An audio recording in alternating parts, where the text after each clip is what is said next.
આસપાસ, ધોરણ 5, પાઠ 12। જો આ ખૂટી જાય તો? પ્રશ્ન 1।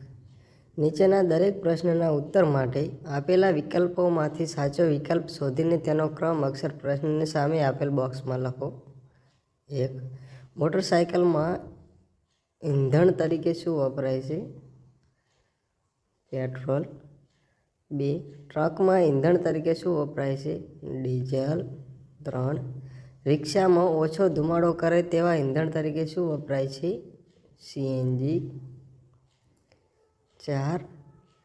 લીલાના મમ્મી ગામડામાં રહે છે, તેઓ ચૂલા પર રોટલા બનાવવા ઈંધણ તરીકે શું ઉપયોગમાં લેતા હશે?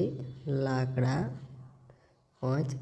જયશ્રીબેન ખીચડી રાંધવા માટે એક સાધનને સૂર્યના તડકામાં મૂકે છે, આ સાધનને શું કહેવાય? સૂર્યકુકર। 6. 4 રસ્તા પર કઈ સિગ્નલ લાઇટ થતાં વાહનો થોભી જાય છે? લાલ। 7. નીચેનામાંથી કયું વાહન ઈંધણ વગર ચાલે છે? સાયકલ। 8. નીચેનામાંથી કયો પેટ્રોલિયમનો ઘટક નથી? સીએનજી। 2. યોગ્ય શબ્દ વડે નીચેના દરેક વિધાનમાં ખાલી જગ્યા પૂરો। 1. સ્કૂટરમાં ઈંધણ તરીકે પેટ્રોલ વપરાય છે। આગગાડીમાં ઈંધણ તરીકે કોલસા વપરાય છે। 4 રસ્તા પર લીલી સિગ્નલ લાઇટ થતાં વાહનો આગળ વધે છે। 4 રસ્તા પર રાહદારીઓને રસ્તો ઓળંગવા ઝીબ્રા ક્રોસિંગ હોય છે। વાહનોમાંથી નીકળતા ધુમાડાથી આપણને ફેફસાના રોગો થાય છે। ગાય ભેંસના સાણમાંથી બનતા સાણા બળતણ તરીકે ઉપયોગમાં લેવામાં આવે છે। વર્તમાન સમયમાં ઘરોમાં રસોઈ બનાવવા ઈંધણ તરીકે એલપીજીનો ઉપયોગ થાય છે। પ્રશ્ન 3। નીચેના વિધાનોમાંથી સાચા વિધાનો સામે સાચાની અને ખોટા વિધાનો સામે ખોટાની નિશાની કરો। 1. ટ્રાફિકના નિયમો લોકોની સુખાકારી માટે હોય છે, સાચું છે। મોટરસાયકલ ચલાવવા ડીઝલની જરૂર પડે છે, ખોટું। સૂર્ય એ ઉર્જાનો મૂળભૂત સ્ત્રોત છે, સાચું। પેટ્રોલ અને ડીઝલનો ઉપયોગ કરકસરપૂર્વક કરવો જોઈએ, સાચું। રેલવે ફાટક બંધ હોય ત્યારે આપણે વાહનોનું એન્જિન ચાલુ રાખવું જોઈએ, ખોટું। સૌર ઉર્જાથી ચાલતા વાહનોથી ઈંધણની બચત થાય છે, સાચું। લાકડા અને છાણાનો બળતણ તરીકે ઉપયોગ કરવાથી પ્રદૂષણ ફેલાતું નથી, ખોટું। પેટ્રોલ અને ડીઝલ જમીનમાંથી મેળવવામાં આવે છે, સાચું। પ્રશ્ન 4। બંધ બેસતા જોડકા રચો। 1.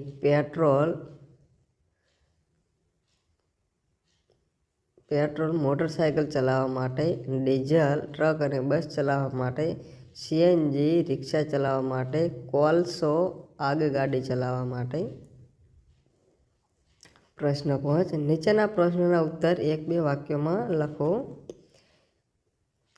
1. કયા કયા વાહનો પેટ્રોલ અને ડીઝલ વગર ચાલે છે? તો કે સાયકલ અને પેડલ રિક્ષા પેટ્રોલ અને ડીઝલ વગર ચાલે છે।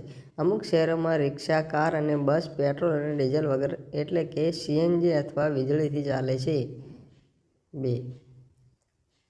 કયા વાહનોમાં પેટ્રોલ કે ડીઝલ ઈંધણ તરીકે વપરાય છે? બસ, કાર, રિક્ષા, સ્કૂટર અને મોટરસાયકલ જેવા વાહનોમાં પેટ્રોલ કે ડીઝલ બળતણ તરીકે જોઈએ। 3. જમીનમાંથી મળતા પેટ્રોલિયમમાંથી આપણને શું શું મળે છે? તો petrol, kerosene, diesel engine oil અને વિમાન માટે ખાસ પ્રકારનું ઈંધણ મળે છે। તે ઉપરાંત એલપીજી ગ્રીસ વેક્સ પણ તેમાંથી મળે છે। 4. ભારતના કયા રાજ્યોમાં તેલ ક્ષેત્રો આવેલા છે? તો ભારતમાં અસમ, અરુણાચલ પ્રદેશ, પશ્ચિમ બંગાળ, ગુજરાત, મહારાષ્ટ્ર અને આંધ્ર પ્રદેશ રાજ્યોમાં તેલ ક્ષેત્રો આવેલા છે। 5. ખનિજ તેલનું બીજું નામ શું છે? તો ખનિજ તેલનું બીજું નામ પેટ્રોલિયમ છે। 6. પેટ્રોલ અને ડીઝલનો ભાવ કેમ વધે છે? તો પેટ્રોલ અને ડીઝલનું ઉત્પાદન ઓછું થાય છે, તેની સામે તેનો વપરાશ વધુ હોવાથી પેટ્રોલ અને ડીઝલનો ભાવ વધે છે। 7. એલપીજીનું પૂરું નામ જણાવો. તો એલપીજીનું પૂરું નામ લિક્વિફાઈડ પેટ્રોલિયમ ગેસ, પ્રવાહિત પેટ્રોલિયમ વાયુ. સીએનજીનું પૂરું નામ જણાવો. સીએનજીનું પૂરું નામ કોમ્પ્રેસ નેચરલ ગેસ, દમણયુક્ત કુદરતી વાયુ છે. 9. શહેરોમાં ટ્રાફિક સિગ્નલ કયા હોય છે? તો શહેરોમાં ટ્રાફિક નિયમ માટે 4 રસ્તાઓ માટે 4 રસ્તાઓ આગળ ટ્રાફિક સિગ્નલ હોય છે. 10. ટ્રાફિક સિગ્નલમાં કેટલા રંગની લાઇટો હોય છે? તો ટ્રાફિક સિગ્નલમાં 3 રંગની લાઇટો હોય છે, લાલ, પીળી અને લીલી. 11.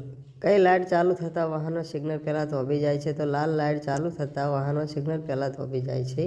12. કઈ લાઇટ ચાલુ થતાં ઊભેલા વાહનો રસ્તા પર આગળ વધે છે? તો લીલી લાઇટ ચાલુ થતાં ઊભેલા વાહનો રસ્તા પર આગળ વધે છે. 13. ઝીબ્રા ક્રોસિંગનો ઉપયોગ શું થાય છે? તો શહેરોમાં 4 રસ્તાઓ પર રાહદારીઓને રસ્તો ઓળંગવા માટે ઝીબ્રા ક્રોસિંગનો ઉપયોગ થાય છે.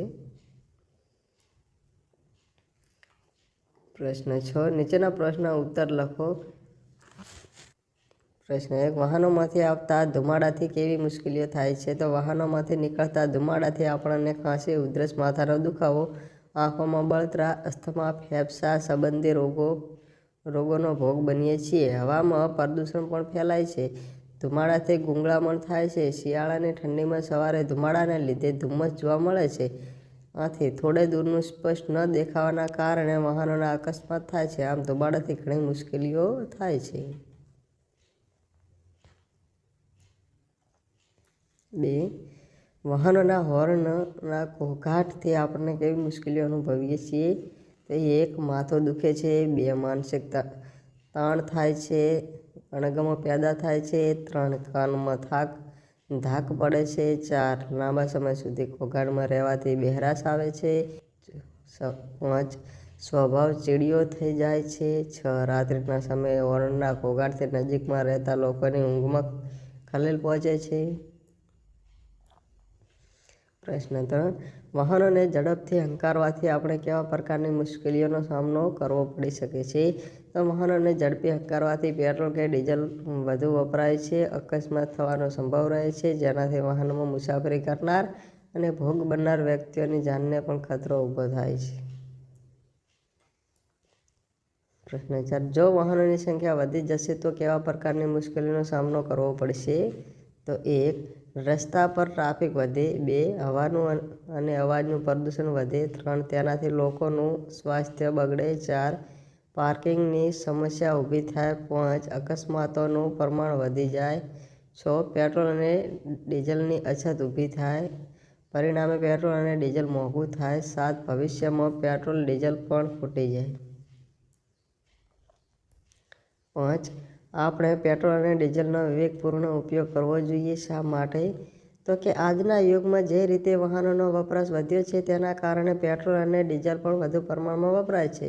તે જોતાં એમ કહી શકાય કે હવે આગામી 50 વર્ષ સુધી ચાલે તેટલો જ ખનિજ તેલનો જથ્થો જમીનની અંદર બાકી રહ્યો છે.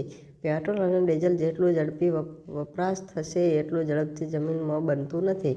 જમીનની અંદર બનતા તેને લાખો વર્ષો લાગે છે. તેથી આપણે પેટ્રોલ અને ડીઝલનો વિવેકપૂર્ણ ઉપયોગ કરવો જોઈએ. પ્રશ્ન 6. વાહનોની સંખ્યા વધવાથી પડતી મુશ્કેલીના નિકાલ માટેના ઉપાયો સૂચવો. તો કે નજીકના અંતરે જવા માટે પગે ચાલીને જવું કે સાયકલનો ઉપયોગ કરવો જોઈએ. સાથે નોકરી કરનાર લોકોને વાહનોની ભાગીદારી કરી એક જ વાહન પર નોકરીના સ્થળે જવું જોઈએ. એકલા જવા માટે વ્યક્તિગત કારનો ઉપયોગ ટાળવો જોઈએ. નોકરી કે ધંધા પર જવા જાહેર વાહનોનો ઉપયોગ કરવો જોઈએ. ટ્રાફિકની સમજ વધારવા માટે ટ્રાફિક જાગૃતતા અભિયાન ચલાવવા જોઈએ. 7. ઈંધણ બચાવવાના થોડા ઉપાયો સૂચવો. કે સરકારી બસોનો વધુમાં વધુ ઉપયોગ થવો જોઈએ. વ્યક્તિગત વાહનોનો ઓછામાં ઓછો ઉપયોગ કરવો. 4 રસ્તા પર લાલ લાઇટ હોય ત્યારે અને રેલવે ફાટક બંધ હોય ત્યારે વાહનોનો એન્જિન બંધ રાખવું જોઈએ. સૌર ઉર્જાનો વધુમાં વધુ ઉપયોગ કરવો જોઈએ. અમુક રસોઈ માટે સૂર્ય કુકરનો ઉપયોગ કરવો જોઈએ. 8. પેટ્રોલિયમને કાળું સોનું શા માટે કહેવામાં આવે છે? કે પેટ્રોલિયમ કાળા રંગનું ઘટ્ટ તેલી પ્રવાહી છે. તે સોનાની જેમ જમીનમાંથી મળે છે. પેટ્રોલિયમમાંથી અસંખ્ય ઉપયોગી વસ્તુઓ મળે છે. આમ પેટ્રોલિયમ સોના જેવી કિંમતી ખનિજ હોવાથી તેને કાળું સોનું કહેવામાં આવે છે.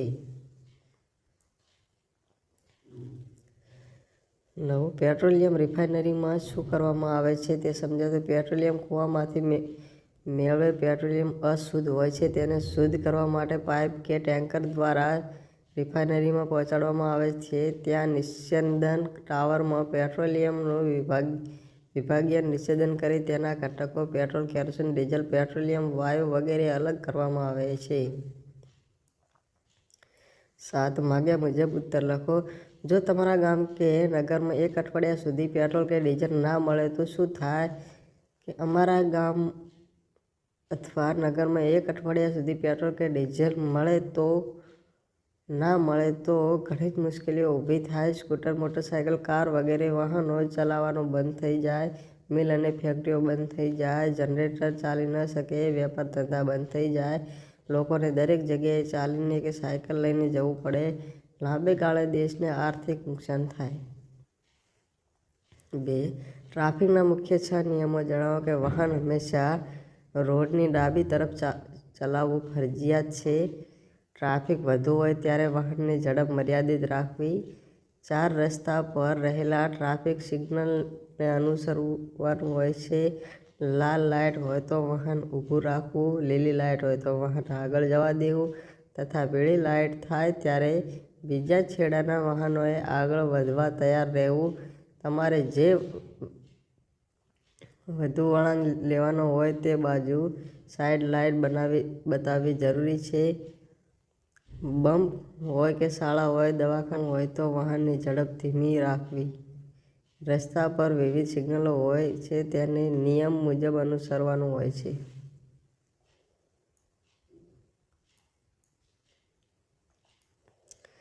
1. કે વર્ષ 1996માં 100માંથી કેટલા ઘરમાં છાણા અને લાકડાનો ઉપયોગ કરવામાં આવ્યો હતો? તો વર્ષ 1996માં 100માંથી 75 ઘરોમાં છાણા અને લાકડાનો ઉપયોગ કરવામાં આવ્યો હતો. 2.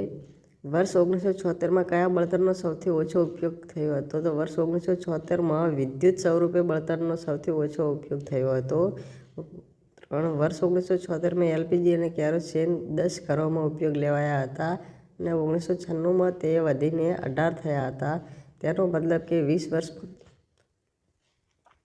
વર્ષમાં તેનો ઉપયોગ 80% વધ્યો હતો. 4. વર્ષ 1996માં 100માંથી કેટલા ઘરોમાં વિદ્યુતનો ઉપયોગ થયો હતો? તો વર્ષ 1996માં 100માંથી 5 ઘરોમાં વિદ્યુતનો ઉપયોગ થયો હતો. 8. નીચેના ઇંધણોનું ધન પ્રવાહી અને વાયુ ઇંધણમાં વર્ગીકરણ કરો. તો ધન ઇંધણ તો લાકડા, છાણા, કોલસો. પ્રવાહી ઇંધણ તો પેટ્રોલિયમ, ડીઝલ, કેરોસીન.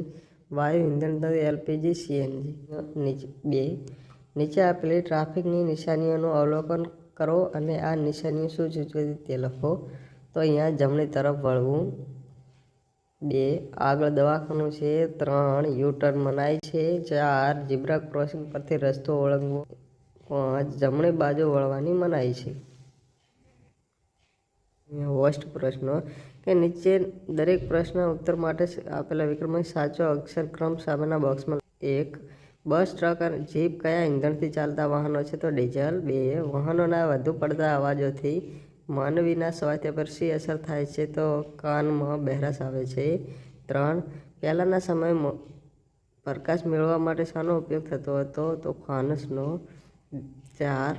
પેટ્રોલિયમનો કયો ઘટક બળતણ તરીકે વપરાતો નથી? તો ગ્રીસ.